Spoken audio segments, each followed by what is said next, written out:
کبھی آپ نے غور فرمایا، کبھی غور کیا کہ آپ نے بار بار اپنے علماء سے، اپنے خطبہ سے، اپنے واعظین سے اس بات کو سنا کہ ہمارے یہاں اہل بیت کی محبت، اہل سنت کے یہاں اہل بیت کی محبت عین ایمان ہے اور ضروریات ایمان میں سے ہے.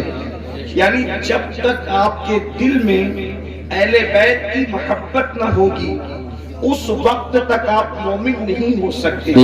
بلکہ یہاں تک فرمایا گیا کہ اگر آپ کے دل میں محبت اہل بیت نہیں ہے تو آپ کعبۃ اللہ شریف میں بھی اگر مر جائیں تو بھی آپ کی جنت کا کوئی ٹھکانہ نہیں. محبت اہل بیت کے بغیر گزارا نہیں. اسی لیے آپ صدیق اکبر سے لے کر سیدنا ابو بکر صدیق افضل البشر بعد الانبیاء بالتحقیق سیدنا ابو بکر صدیق سے لے کر حضور مفتی اعظم اور محدث اعظم تک ہمارے قائدین کی، ہمارے بزرگوں کی زندگی کا جائزہ لیں تو آپ کو پتہ چلے گا ہر ایک کے دل میں اہل بیت کی محبت تھی. صدیق اکبر کا دل دیکھیں، فاروق اعظم کی زندگی دیکھیں، عثمان غنی کی زندگی دیکھیں، عشرہ مبشرہ کی زندگی دیکھیں، اسی طرح ابو سعید خدری کی زندگی دیکھیں، خالد ابن ولید کی زندگی دیکھیں، حضرت جابر کی زندگی دیکھیں، حضرت ابو ہریرہ کی زندگی دیکھیں، اسی طرح سے دور تابعین پھر دیکھیں، سعید ابن مسیب کو دیکھیں، اویس قرنی کو دیکھیں، پھر ائمہ مجتہدین میں امام اعظم ہو، امام شافعی ہو، امام احمد ابن حنبل ہو، امام مالک ہو. یہ ہمارے تین امام تو بلکہ ان کو مارا ہی گیا ہے اہل بیت کی محبت کے اندر. امام اعظم کو زہر دیا گیا اہل بیت کی محبت کی وجہ سے. امام مالک کے موڑے توڑ دیے گئے اہل بیت کی محبت کی وجہ سے. میرے آقا صلی اللہ علیہ وسلم کے دیوانوں امام محمد ابن ادریس شافعی کو رافضی کہا گیا اہل بیت کی محبت کی وجہ سے. آپ نے فرمایا جس کو جد الممدار میں میرے امام نے نقل فرمایا، امام شافعی کہتے ہیں آل النبی ذریعتی وہم الیہ وسیلتی ارجو بہم اعطا غدن بید الیمین صحیفتی. امام شافعی کہتے ہیں آل نبی ہی میرا ذریعہ ہے. اللہ تک پہنچنے کا ذریعہ کوئی اگر میرا ہے تو وہ رسول اللہ کی اہل بیت ہے. میرا کوئی وسیلہ ہے تو وہ رسول اللہ کی اہل بیت ہے. اور آپ کہتے ہیں قیامت کے دن میرے سیدھے ہاتھ میں اگر نام اعمال دیا جائے گا تو میرے کسی عمل کی وجہ سے نہیں بلکہ اہل بیت کی محبت کی وجہ سے دیا جائے گا. میرے پیارے آقا صلی اللہ علیہ وسلم کے دیوانوں، آپ گویا کہ جس ولی کی زندگی کو اٹھا کر کے دیکھیں آپ کو پتہ چل رہا ہے اہل بیت کی محبت. صحابہ کی زندگی میں اہل بیت کی محبت. میں بطور ثبوت ایک ایک دو دو باتیں پڑھتا ہوں، لیکن آج میرا سوال یہ ہوگا پوری محفل سے اور پورے مجمع سے سوال یہ ہوگا کہ آخر محبت اہل بیت امت کے لیے لازم کیوں کی گئی؟ محبت کیوں ضروری قرار دی گئی؟ اہل بیت کی محبت ضروری کیوں ہے؟ میرے آقا علیہ السلام کے پیارے دیوانوں، آج یہ دیکھیے سیدنا ابو بکر صدیق رضی اللہ تعالیٰ عنہ کتنی محبت فرماتے ہیں، اہل بیت سے کتنا پیار کرتے ہیں.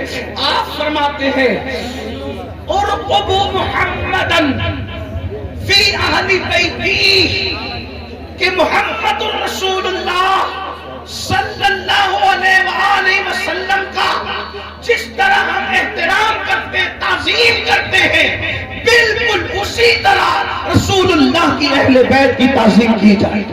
حضور کا خیال کرو اہل بیت کے معاملے میں. اسی لیے دیکھیں ایک مرتبہ صدیق اکبر رضی اللہ تبارک و تعالیٰ عنہ امام حسن کو اپنے کندھے پہ بٹھا کے، صدیق اکبر کا حسن مجتبیٰ سے کیا خونی رشتہ تھا؟ کوئی خونی رشتہ نہیں تھا. نہ چچا لگتے تھے خونی طور پر، نہ تایا لگتے تھے خونی طور پر، نہ دادا لگتے تھے خونی طور پر، نہ نانا لگتے تھے خونی طور پر. حضرت امام حسن کا خونی شجرہ الگ ہے، صدیق اکبر کا خونی شجرہ الگ ہے، لیکن اللہ اکبر سیدنا ابو بکر صدیق. یہ ابو بکر صدیق کون ہے؟ میری قوم کے جوانوں آپ کو اندازہ ہونا چاہیے. جس اللہ اکبر کسی کی صحابیت محققین کی تحقیق سے ثابت ہے، کسی کی صحابیت صحابہ کے اقوال سے ثابت ہے، کسی کی صحابیت حدیث مصطفیٰ سے ثابت ہے، ایک تنہا رسول اللہ کا صحابی ایسا ہے کہ جس کی صحابیت قرآن مقدس سے ثابت ہے. قرآن نے جس کو صحابی کہا ہے وہ سیدنا ابو بکر صدیق کی. سبحان اللہ. واہ. نعرہ تکبیر، نعرہ رسالت، نعرہ حیدری، نعرہ غوثیت، مسلک اعلیٰ حضرت علامہ سید امین القادری صاحب قبلہ، علماء اہل سنت، سرزمین اجریہ شریف. صدیق اکبر جن کو رسول اللہ نے اپنی ظاہری حیات میں اپنے مسلح پر کھڑا کیا، وہ امام حسن کو اپنے کندھے پہ لے کر مدینہ منورہ کی گلیوں میں گھومتے ہیں، اپنے کندھوں پہ بٹھا کے. کوئی پوچھنے والا پوچھتا ہے امیر المومنین آپ کیا کر رہے ہیں؟ تو صدیق اکبر فرماتے میں کیا کر رہا ہوں، میں تو اپنے نبی کی سنت پر عمل کر رہا ہوں، کیونکہ میں نے رسول اللہ کو ایسے کرتے دیکھا اسی لیے میں بھی ایسے کر رہا ہوں. اس صدیق اکبر کا انداز. اس کے بعد سیدنا فاروق اعظم کو دیکھیں، امیر المومنین، غیظ المنافقین، امام المجاہدین، سیدنا عمر ابن خطاب رضی اللہ تبارک و تعالی عنہ، امام حسین اور امام حسن کی چھوٹی بہن سیدہ ام کلثوم کے ساتھ آپ نکاح کا پیغام بھیجتے ہیں اور فرماتے ہیں کہ ان کے ساتھ نکاح کرنا ہے. چھوٹی عمر کی وجہ سے عذر کیا جاتا ہے. تو عمر ابن خطاب منبر پہ تشریف لاتے ہیں اور منبر پر آنے کے بعد فرماتے ہیں کہ میں کسی خواہش کی وجہ سے ام کلثوم کے ساتھ نکاح نہیں کر رہا ہوں، بلکہ ام کلثوم کے ساتھ نکاح کرنے کا مقصد یہ ہے کہ فاطمہ الزہرا کا داماد بن جاؤں، تاکہ رسول اللہ نے جو فرمایا کہ قیامت کے دن سب کے حسب و نسب منقطع ہو جائیں گے سوائے میرے حسب و نسب کے، تو فاطمہ کے رشتے سے میں بھی رسول اللہ سے اپنا رشتہ جوڑ لینا. سبحان اللہ. سبحان اس لیے ام کلثوم کو نکاح کا پیغام دیا گیا. اس کے بعد دوسری بات، ایک مرتبہ حضرت سیدنا عمر ابن خطاب کسی اہم میٹنگ میں مصروف ہے اور آپ کے صاحبزادے حضرت سیدنا عبداللہ ابن عمر انتظار کرتے ہیں اور جب اجازت طلب کرتے ہیں اس محفل میں آنے کے لیے تو اجازت نہیں ملتی. وہیں پر امام حسین بھی موجود تھے. امام حسین نے سوچا کہ میں جس سے ملاقات کے لیے جا رہا ہوں مجھ سے بہت زیادہ عزیز، مجھ سے بہت زیادہ محبوب، تو باپ کو اولاد ہی ہوتی ہے. جب بیٹے کو اجازت نہ ہوئی، جب بیٹے کو اجازت نہ ہوئی محفل میں آنے کی، تو مجھے کیسے اجازت ہو سکتی ہے؟